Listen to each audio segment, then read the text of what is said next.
عقیدہ نہیں ہے. رسول پاک زندہ ہیں، یہ عقیدہ ہے. حیات النبی عقیدہ ہے، 11ویں عقیدت ہے. نبی کی شفاعت عقیدہ ہے، چادر چڑھانا عقیدت ہے.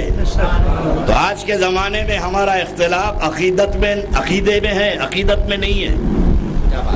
جو فاتحہ دلائے وہ سنی ہو، جو 11ویں کرو وہ سنی ہو، جو درگاہ کو گیا وہ سنی.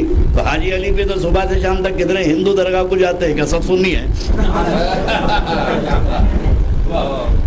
یہ تو کوئی بات ہی نہیں ہوئی. تو آج میں آپ کے سامنے تعارف اہل سنت مجمع مختصر ہے. میں چاہتا ہوں کہ کچھ سیکھ کے کچھ لے کے جائیں آپ. اور الحمدللہ آج اگر آپ میری بات سن لیں تو پھر کسی مولانا مفتی کے پاس آنے کی ضرورت نہیں پڑے گی. چوراہے کا سوال چوراہے پہ جواب. جہاں جو سوال کرے گا وہیں پر جہاں حساب کتاب برابر ہے. عام فہم انداز میں آپ کو میں عقیدہ اہل سنت پر بتاؤں. عقیدہ اہل سنت والجماعت کیا ہے وہ تعارف آپ کے سامنے کروں گا. بڑی ٹریجڈی اس بات کی ہے کہ جو نیاز فاتحہ کو ضروری سمجھ کے کر رہا ہے اسے نہیں معلوم کیوں کر رہا ہے. فاتحہ دلانے والے کو معلوم نہیں فاتحہ کیوں دلا رہا، اور جو حرام بول رہا اس کو نہیں معلوم کیوں بول رہا. تو دلانے والے حرام بولنے والے دونوں پیدل ہیں. نہ ان کو دلانا کیوں معلوم نہیں، ان کو حرام بولنا. اس کو سکھا کے چھوڑے حرام، انہیں بولنا شروع کر دیا. اس کو سکھا کے چھوڑے، کرتے رہے، انہیں کرنا شروع کر دیا. یہ بھی لابلد وہ بھی لابلد. تو میں آج کی نشست میں آپ کو مذہب اہل سنت والجماعت کا تعارف کراؤں گا. اور حقیقت یہ ہے کہ یہ 11ویں شریف غوث اعظم دستگیر کی، اس کا تعلق بھی سنت الجماعت کے عقیدے سے ہے. کیونکہ کسی بھی جماعت میں ولیوں کا کانسیپٹ نہیں ہے. تصور ولایت قرآن میں ولیوں کا ذکر ہے مگر مولویوں کی کتابوں میں نہیں ہے، ان کی فکر میں نہیں ہے. اور یہ اہل سنت والجماعت کی حقانیت کی سب سے بڑی دلیل ہے کہ 1400 سال سے اللہ کے ولی اسی جماعت میں پیدا ہو رہے ہیں. اس جماعت سے ہٹ کر کسی جماعت میں ولی نہیں ملیں گے آپ. 1400 سال سے اور قیامت تک. ہمارے پاس تو بھائی کوئی ٹپک گیا نیک آدمی، ارے کیا ولی تھے بھائی، کیا ولی، چھوٹتے ہی ولی بولتے. تو ولایت کا تصور ہمارے پاس زیادہ ہے، اور اس لیے زیادہ تصور ہے کہ ولی یہیں پیدا ہوتے ہیں. اور یہ بھی اللہ کا لاکھ لاکھ احسان ہے کہ اللہ نے ہم کو 72 فرقوں میں نہیں پیدا کیا.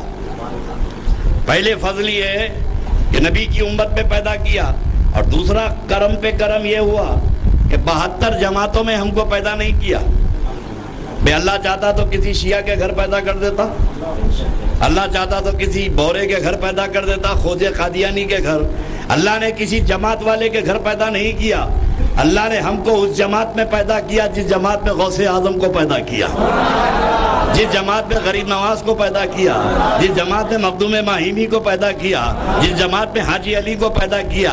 تو اہل سنت والجماعت کوئی چوراہے کی جماعت نہیں ہے، اللہ کے ولیوں کی جماعت ہے. اور دنیا کا ہر نظریہ جھوٹا ہو سکتا ہے، غوث و خواجہ کا مذہب جھوٹا نہیں ہو سکتا. تو یہ سب سے بڑا تعارف اہل سنت والجماعت کا یہ ہے. اب اگر کوئی چوراہے پہ کھڑے رہ کے پوچھے کہ آپ کی سچائی کا ثبوت کیا ہے تو کان میں پوچھ لینا، تیرے پاس غوث پاک ہے، تیرے پاس غریب نواز ہے، تیرے پاس مخدوم ماہیمی ہے. بولے ہماری جماعت میں یہ کوئی نہیں ہے، تو بولے یہ سب ہماری جماعت میں ہے، یہ سب ہماری جماعت میں. ارے جھوٹوں کو جب تم دوست نہیں بناتے تو اللہ کہاں سے بنائے گا؟ یہ تو سچوں کا مذہب ہے، یہ عقیدہ اہل سنت والجماعت. تو میرے دوستو، سب سے بڑا مسئلہ عقیدہ اہل سنت والجماعت کی جو بنیاد بنتی ہے، ایک ہے طریقہ صحابہ اور ایک ہے عقیدہ صحابہ.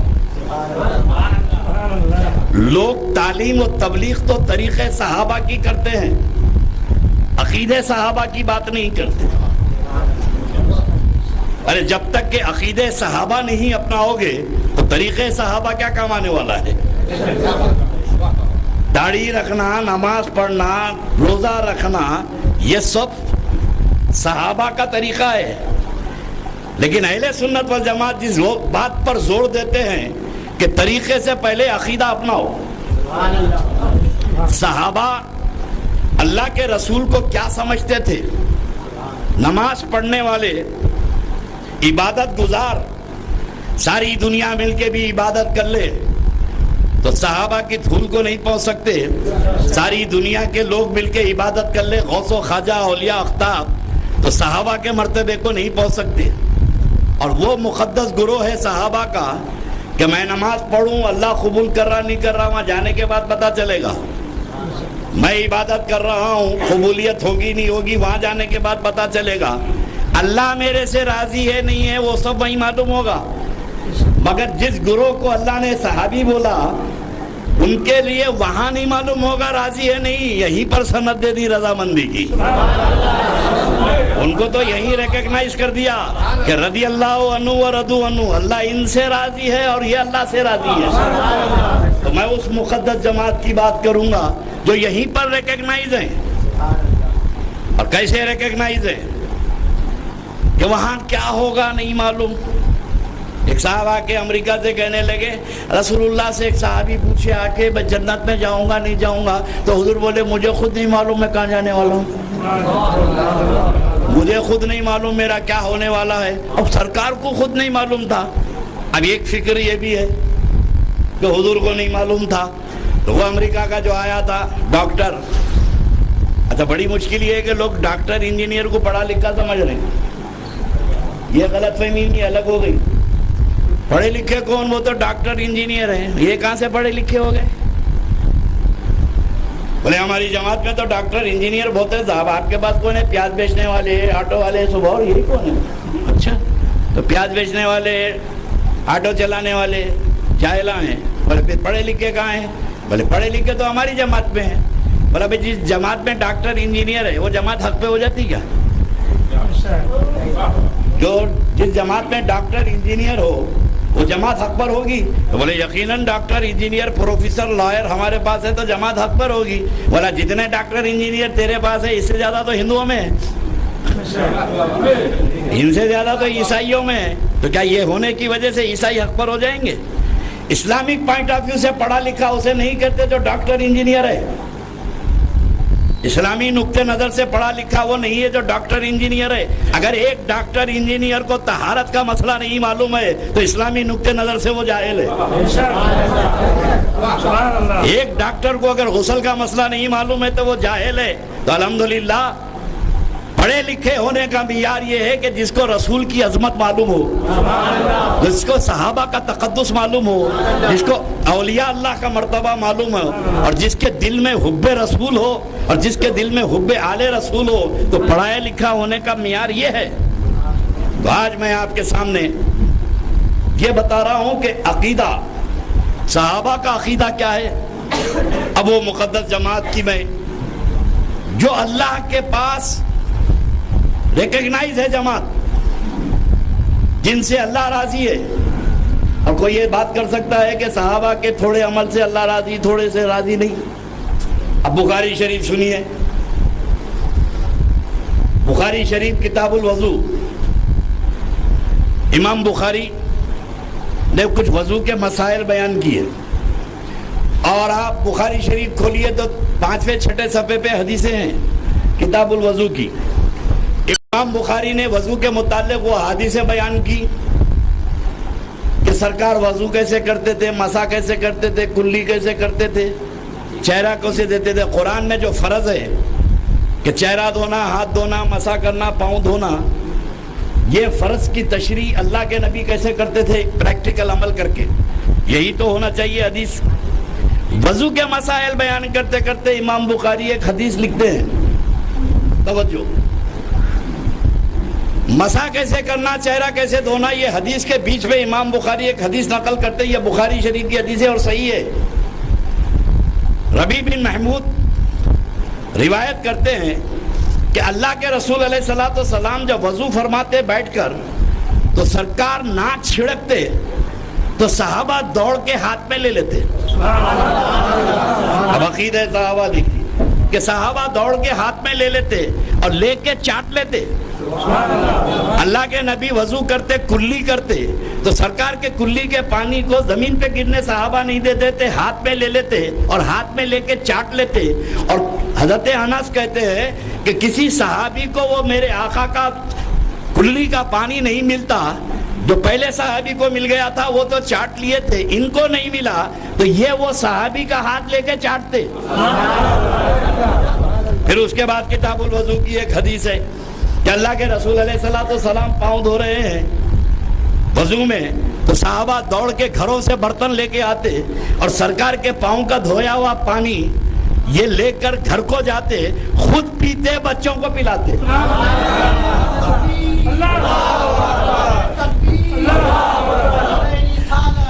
اب یہ بخاری شریف کی حدیث ہے, یہ تو بخاری شریف کی حدیث ہے, کسی کو اعتراض بھی نہیں ہونا چاہیے. اور جو اپنے آپ کو اہل حدیث کہتے ہیں وہ تو یہ دیکھ لیں حدیث میں, جس کو حدیث کا دم بھرنے کا دعویٰ ہے وہ یہ بخاری شریف دیکھ لے اور یہ حدیث پاک. اب میں آپ کی فکر چاہتا ہوں, اللہ نے قرآن پاک میں وضو کا حکم دیا, چہرہ دو, ہاتھ دو, پاؤں دو, مسح کرو. اللہ کے رسول علیہ السلام سنتیں بتائی یہ طریقہ ہے, مگر قرآن میں کہیں نہیں لکھا ہے کہ اے مومنو میرے نبی وضو کر رہے ہیں, آؤ بیٹھو, یہ تھوکے تو لے کے چاٹ لو, یہ کلی کرے تو لے کے پی لو, یہ پاؤں دھو رہے ہیں پانی لے کے پی لو.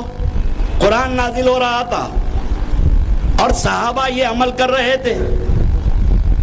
اللہ نے قرآن میں نہیں بولا, جب اللہ نہیں بولا تو ایسی ریکگنائز جماعت جو ہر وقت اللہ کی رضا پہ زندگی گزارتی ہو, جو ہر وقت جس کو اللہ کو راضی کرتی ہو, تو پھر یہ اپنی طبیعت سے مسائل کیسے نکال لیے؟ اچھا اللہ نہیں بولا, پھر رسول اللہ بھی نہیں بولے, ایسا صحابی ہو ادھر آؤ, میں وضو کر رہا ہوں, کلی کا پانی لے کے پی لو, پاؤں کا پانی لے کے پی لو. اللہ نہیں بولا, رسول اللہ نہیں بولے, تو پھر ایسی مقدس جماعت یہ حرکت کیوں کری؟ ایسی مقدس جماعت یہ دیوانگی کا عمل کیوں کری؟ تو پتا چلا کہ وضو کا تعلق طریقے سے ہے اور میرے آقا کا تھوک لے کے چاٹنا عقیدے سے ہے. طریقے صحابہ اور ہے, عقیدے صحابہ اور ہے.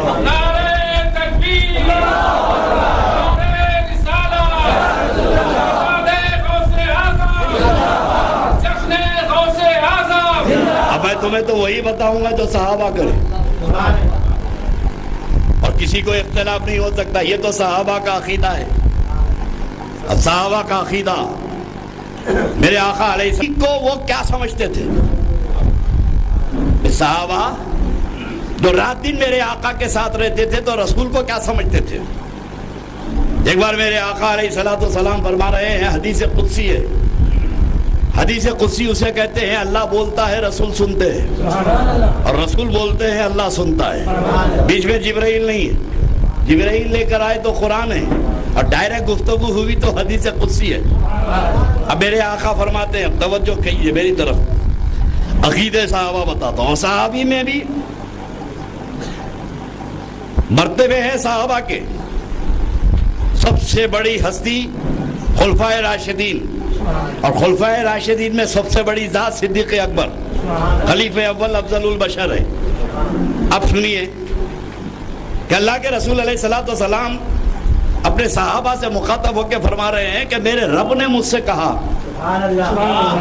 میرے رب نے, میری طرف دیکھیے, میرے رب نے مجھ سے کہا کہ اے محمد کل محشر میں تیری امت میں سے بغیر حساب کتاب کے اتنوں کو بخش دوں گا. سرکار ایسا بتائے, میں بغیر حساب کتاب کے اتنوں کو جنت میں داخل کر دوں گا. بخشنے والا اللہ. روایت رسول پاک کر رہے ہیں کہ اے محمد تیری امت میں سے کل محشر میں اپنے فضل و کرم سے بغیر حساب کتاب کے اتنوں کو جنت میں داخل کر دوں گا. سارے صحابہ سن کے خوش ہو گئے. حضرت عمر اٹھے, سیدنا فاروق اعظم بولے یا رسول اللہ ذرا اور بڑھا دیجئے, یا رسول اللہ تھوڑا اور بڑھا دیجئے. اللہ کے نبی نے فرمایا کہ میرے رب نے مجھ سے کہا کہ اے محمد میں تیری امت میں سے کل محشر میں بغیر حساب کتاب کے اتنوں کو جنت میں داخل کر دوں گا. پھر حضرت عمر اٹھے, حضور ذرا اور سرکار تھوڑا اور بڑھائیے. کہ اللہ کے نبی نے کہا کہ اللہ فرماتا ہے کہ محمد کل تیری امت میں سے بغیر حساب کتاب کے میں اتنوں کو بخش دوں گا. تو پھر حضرت عمر اٹھے, یا رسول اللہ اور بڑھائیے. اب یہ تو حضرت عمر جانتے تھے کہ جو نبی کو سمجھتے تھے کہ یا رسول اللہ ادھر آپ بڑھا دیجئے ادھر رب بڑھا دے گا, ادھر آپ بڑھائیے ادھر رب بڑھا دے گا. یہ ہے عقیدے صحابہ. یہ کسی اور چھکے پنجے کا عقیدہ نہیں ہے. کہ نبی کو مالک کو مختار سمجھنا, نبی کے اختیار کو ماننا کسی چوراہے کے ملا کا عقیدہ نہیں ہے, یہ فاروق اعظم کا عقیدہ ہے. فاروق اعظم نے بتایا کہ میں جس کو نبی مانتا ہوں اس کا پاور یہ ہے, اس کا اختیار یہ ہے. اب حضرت عمر تو بولے یا رسول اللہ بڑھا دیجئے بڑھا دیجئے. تو صدیق اکبر کھڑے ہو کے بولے اے عمر یہ کیا بڑھائیے کی رٹ لگا کے رکھا ہے. اگر اللہ چاہا تو میرے حبیب کی ایک مٹھی سے ساری امت کو جنت میں داخل کر دے گا.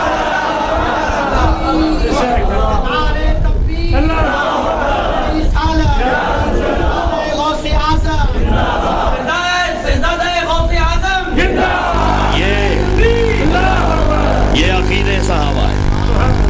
جب عقیدے صحابہ تو مکمل ہو, یہ عقیدے صحابہ ہے.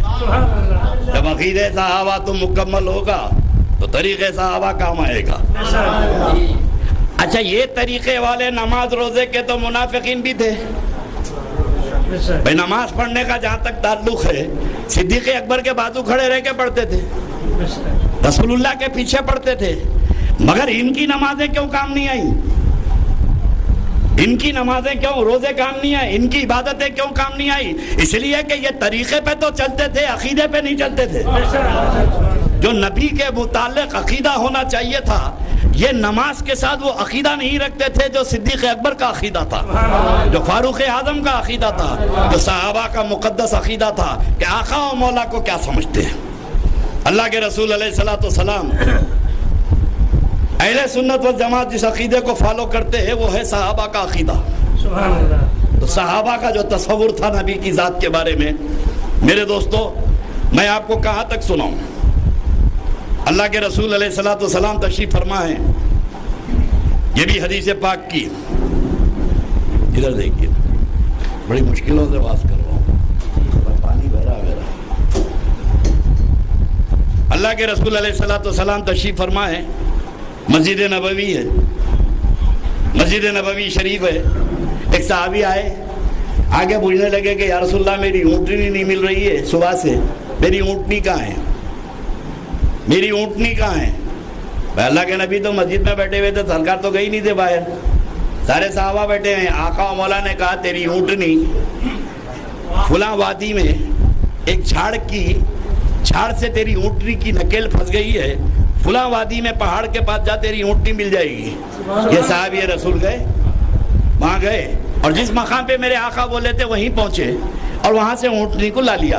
اللہ کے گھر نہیں گئے, سیدھا مسجد نبوی آئے اور اونٹنی کو بتا کے بولے یا رسول اللہ آپ جہاں بولے تھے وہیں تھی اونٹنی میری. حضور میری اونٹنی وہیں پر تھی. اور سارے صحابہ, صدیق اکبر, فاروق اعظم, مولا مشکل کشا, یہ سب حضور کے علم کو دیکھ کر اپنے یقین میں اور اضافہ کرے. اور یہاں کچھ نمازی بھی بیٹھے ہوئے تھے, اور بھی بیٹھے ہوئے تھے. یہاں سے اٹھے, کونے میں بیٹھے, کونے میں بیٹھ کے بات چیت کر رہی ہیں. پہاڑ کے پیچھے کی بولتے, وہاں کی بولتے, یہاں کی بولتے. اگر ان کو علم ہوتا تو ہم کو پہچانتے, ہم کو پہچانتے. مسجد نبوی میں بیٹھ کے حضور کے علم پہ تبرہ کر رہا کہ ان کو کیا معلوم کل کیا ہونے والا ہے پہاڑوں کے پیچھے کی. تو صحابہ ایک عقیدہ دیے کہ میرے مصطفیٰ بیٹھے ہیں مسجد نبوی شریف میں, مگر میرے آقا کی نظر ساری کائنات پر ہے. بولے نبی کی نظر سے کوئی نہیں چھپا. یہ عقیدہ صحابہ ہے. اور نبی پیٹ پیچھے کی نہیں جانتے, یہ عقیدہ منافق ہے.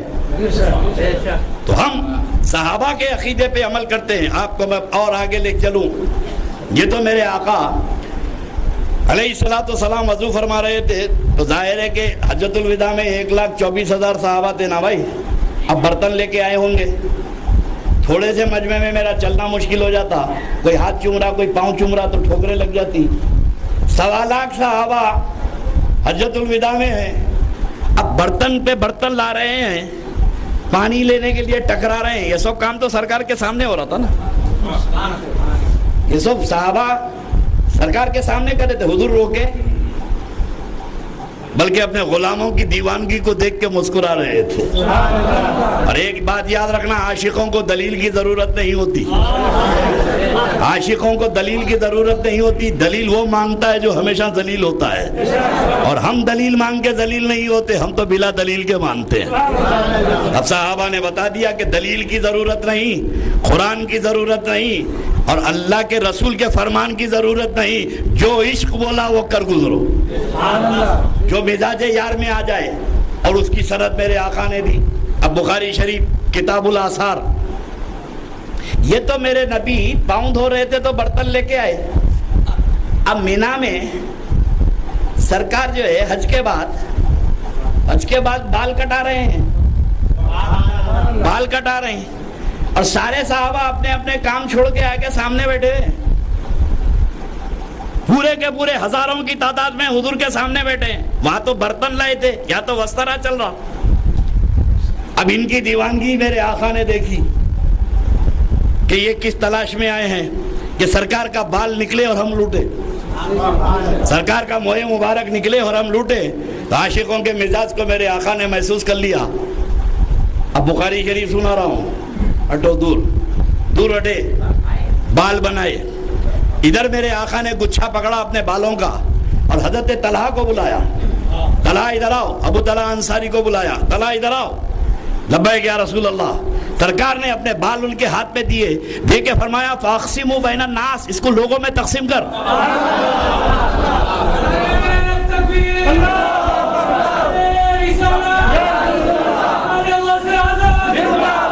اس کو لوگوں میں تقسیم کر.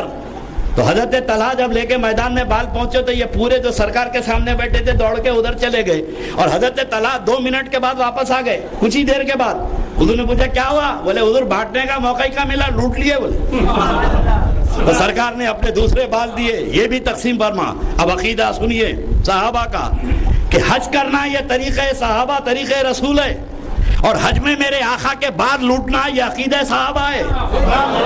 اب اگر ہمارے پاس موئے مبارک کی زیارت ہوتی ہے تو یہ بدعت نہیں ہے, لٹانے والے رسول اور لوٹنے والے صحابہ. صرف زیادتی کی بنیاد پر کسی چیز پر شرک و بدعت کے فتوے نہیں لگتے. تحقیق کرو. میدان محشر میں کوئی مولوی مولانا کام آنے والا نہیں ہے, سب دھرے کے دھرے رہ جائیں گے. ارے یہ تو اپنا حساب کتاب میں لگے رہیں گے. اتنے چندے لائے وہاں جمع ہی نہیں ہوئے. کبھی سعودی عرب سے لائے, کبھی امریکہ سے لائے. اب چندہ دینے والا مل رہا, وہاں گیا, انہیں بولا میں تو زکوٰۃ اتنی دیا ہوں, اپنے کو تو بہت بڑا بنگلہ ملنے والا ہے جنت میں. ارے اتنا کام کرا, کیا کیا نہیں بنایا, میں کیا کیا پیسے نہیں دیا. اب وہاں جا کے اکاؤنٹ میں دیکھ رہا تو ہے ہی نہیں پیسے. ارے بولا بھائی میں ہر سال ان کو 12 لاکھ 10 لاکھ دیتا تھا, یہاں ہے ہی نہیں, انٹری نہیں ہے. فرشتوں کو بول رہا ارے بھائی میرے 12 لاکھ روپے سال کے. بولے یہاں تو ہے ہی نہیں انٹری, تیرے نامہ اعمال میں نہیں ہے. اب انہوں مل گیا مولوی صاحب, دیکھے کہ انہیں لائن میں کھڑا ہوا ہے, دیکھتے ہی بھاگ گئے. ابھی نے بولا صاحب پیسے کہاں ہیں؟ وہاں تو بڑی شوق سے لے جاتے تھے, یہاں بچاؤ. بولے یہاں میں خود پریشان ہوں, دیو کہاں سے بچاؤں گا. تو میں عرض کر رہا تھا کہ فکر تمہاری اپنی ذاتی ہونی چاہیے. اس بنیاد پر کوئی کسی چیز کے ساتھ مت ہو جاؤ. فکر کرو, اور اللہ نے تم کو پابند کیا ہے کہ اگر جستجو کرو حق کرو. تو یہ ہے عقیدہ صحابہ. عقیدہ صحابہ اللہ کے رسول علیہ الصلوۃ والسلام کی ذات کے متعلق پازیٹیو تھنکنگ ہونا, نیگیٹو نہیں, مثبت انداز میں میرے آقا کے بارے میں سوچنا, اور ہر وقت یہی فکر میں رہنا آقا و مولا. یہ ہے عقیدہ اہل سنت والجماعت. اور اسی عقیدہ اہل سنت والجماعت میں سب سے بڑا مسئلہ ہے ولیوں کا تصور. ایک ہے نبی کا پاور, ایک ہے میرے آقا کا اختیار. اب ظاہر ہے کہ میرے بھائی جب اللہ رب تبارک و تعالیٰ نے آدم علیہ السلام سے لے کر عیسیٰ علیہ السلام تک سب کو دیا, کیا کیا نہیں دیا؟ کیا کیا نہیں دیا؟ پیغمبروں کو، ہر پیغمبر کو دیا نا. جس کو پیغمبر بنا کے بھیجا اس کو کمالات دے کے بھیجا. پولیس کمشنر کا اپائنٹمنٹ ہوتا، آئی پی ایس کا، اور کوئی چھکا پنجا کھڑے رہ کے بولے میں تو نہیں مانتا اس کا پاور. کیا پاور ہے کمشنر کے پاس؟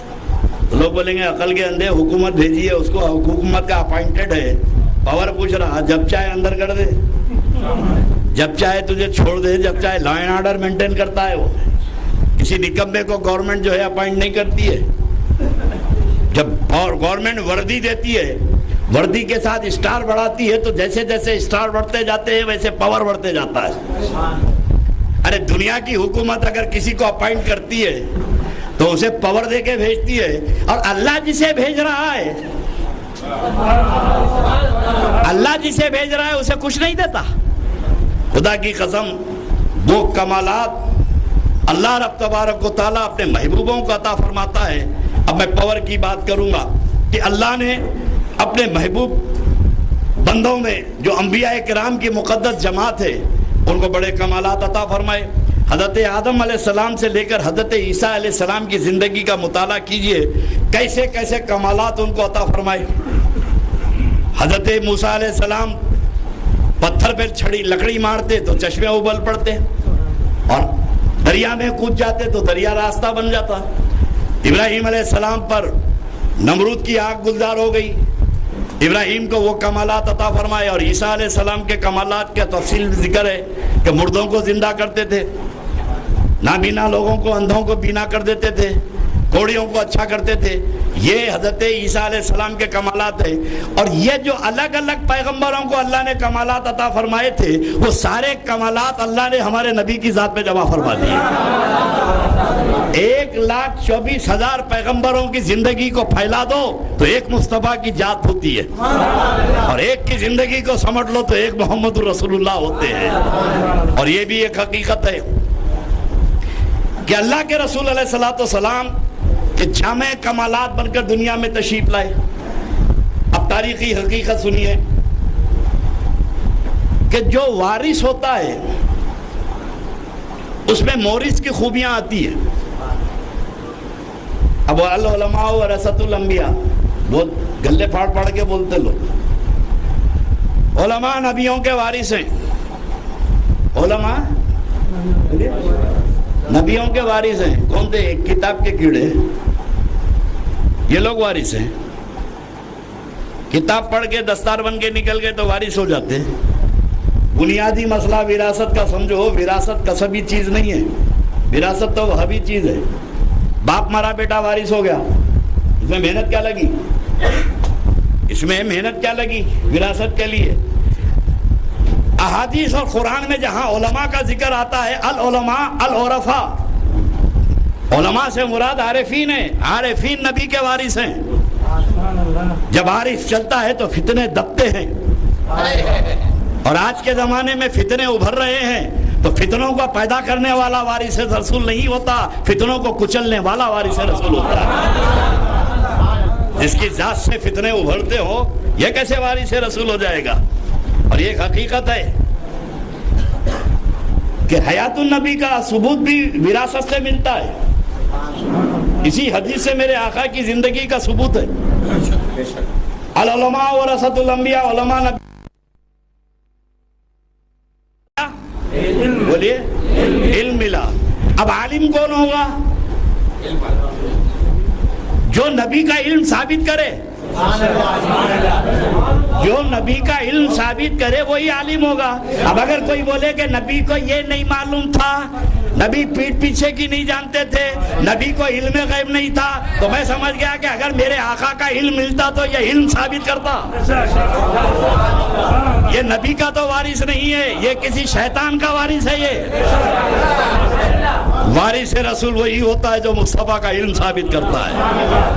اب اگر کوئی چوراہے پہ کھڑے رہ کے مسجد میں بولے نبی یہ نہیں جانتے تھے، وہ نہیں جانتے تھے، تو وہاں سے اٹھ جاؤ کہ یہ وارث نہیں ہے، یہ میرے آقا کا وارث. اب وارث رسول وہی ہے جو مصطفیٰ کا اختیار ثابت کرے. جو نبی کو مجبور بولے وہ وارث نہیں ہو سکتا. جو نبی کی حیات کا منکر ہے وہ وارث نہیں ہو سکتا، جو مصطفیٰ کے وسیلے کا منکر ہے وہ وارث نہیں ہو سکتا، جو وسیلہ ثابت کرے وہ وارث رسول ہے، جو شفاعت رسول ثابت کرے وہ وارث رسول ہے۔ تو میرے دوستو، علم نبی پاک علیہ الصلوۃ والسلام کا قیامت تک تقسیم ہوگا۔ تو مورث کی خوبیاں وارث میں آتی ہیں۔ مورث ہیں رسول، وارث ہیں غوث اعظم۔ توجہ، اپنی بات میں ختم کروں، بہت محنت کر رہا ہوں۔ ہر ایک کو کچھ نہ کچھ بیماری ہوتی ہے۔ مجھے لو پریشر ہے، گرمی برداشت نہیں کرتا میں، اتنی دیر تو میں 10 لاکھ روپے دیے تو نہ ٹھہروں میں، میری طبیعت خراب ہو رہی ہے، میں گرمی برداشت نہیں کر سکتا۔ بولیے، منڈی اوپر کرو، پیچھے ہٹا کے، پورا بک گیا میں۔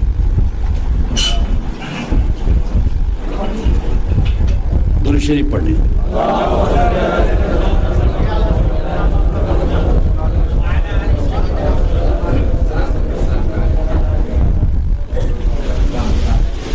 تکلیف ہو رہی ہے میرے کو، کھایا ہی غلط ہے، پہلے معلوم کر لینا چاہیے تھا میرے کو کیا انتظامات۔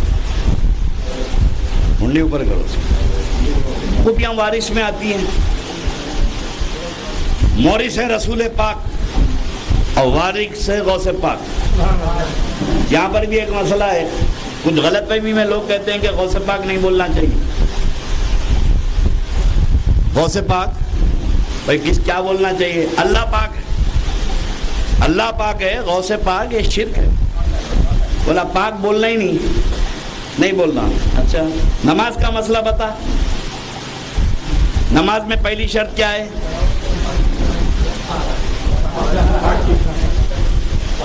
نماز کا پہلی شرط کیا ہے؟ بولے بدن کا پاک ہونا، بدن کا پاک ہونا۔ اچھا، بدن پاک ہوا تو کپڑا، بولے وہ بھی پاک ہونا۔ اچھا، کپڑا بھی پاک ہونا، جہاں نماز پڑھ رہا وہ جگہ، بولے وہ بھی پاک ہونا۔ بولا تیری جگہ پاک، تیرے کپڑے پاک، تیرا بدن پاک۔ گفتگو غوث پاک پہ کر رہا، سر سے اوپر تک تو خود پاک ہے۔ اگر یہ پاکی کا اختلاف ہے تو پاک ہے کہ ناپاک ہے؟ تو یہ غلط فہمی کی بات ہے۔ حضور غوث اعظم پیران پیر دستگیر یہ وارث رسول ہیں، اور جو دعوے وراثت ہے وہ بھی سوچے کہ وارث کیسے ہوتا ہے۔ پیران پیر دستگیر فرماتے ہیں کہ لکل ولی قدم و انی علی قدم النبی البدر الکمالی، کہ ہر ولی کسی نہ کسی نبی کے نقش قدم پر ہوتا ہے، میں اپنے جد امجد محمد رسول اللہ کے نقش قدم پر ہوں۔ اور کیسے نقش قدم پر ہے غوث اعظم دستگیر، کہ کیسی ریزمبلنس ہے پیران پیر میں رسول میں، کہ کیسے وارث رسول پیدا ہوئے غوث پاک۔ حضرت ابراہیم علیہ السلام کے 2 بیٹے، حضرت اسماعیل اور حضرت اسحاق۔ حضرت ابراہیم کے 2 صاحبزادے، حضرت اسماعیل اور حضرت اسحاق، اور کم و بیش 1 لاکھ سے زیادہ پیغمبر حضرت اسحاق کی نسل میں ہوئے۔ حضرت اسحاق علیہ السلام کی اولاد میں پیغمبروں کا سلسلہ چلا، اور حضرت اسماعیل کی اولاد میں کوئی پیغمبر ہی نہیں ہے۔ حضرت اسماعیل سے لے کر ہمارے نبی تک کوئی پیغمبر ہی نہیں ہے، اور سارے پیغمبروں کی جماعت حضرت اسحاق علیہ السلام کی اولاد میں ہوئی۔ لیکن پروردگار عالم نے جب سارے پیغمبر اسحاق علیہ السلام کی نسل میں پیدا کر کے سلسلہ ختم کیا، تو آخری میں حضرت اسماعیل کی اولاد میں ایک کو پیدا کیا جو 1,24,000 پہ بھاری ہو گیا۔ ایک ہی پیدا ہوئے حضرت اسماعیل کی نسل میں، وہ ہمارے آقا کی ذات ہے۔ اب مطابقت دیکھو میرے غوث کی، اللہ کے رسول علیہ الصلوۃ والسلام پیدا ہو کے سجدے میں سر رکھے۔ پیران رسول پاک سجدے میں سر رکھ کے اپنی امت کو یاد کرے۔ یہ مورث اعلیٰ ہیں جو پیدا ہو کے سجدے میں سر رکھے اور عبادت کی لاج رکھے۔ رسول نے سجدے کی لاج رکھی، تو یہ مورث ہیں جو پیدا ہوتے سجدہ کرے۔ اور وارث کا عالم دیکھو کہ وہ رسول ہیں جو پیدا ہو کے سجدہ کرتے ہیں، اور غوث اعظم کا یہ عالم ہے کہ پیدا ہو کے روزہ رکھتے ہیں۔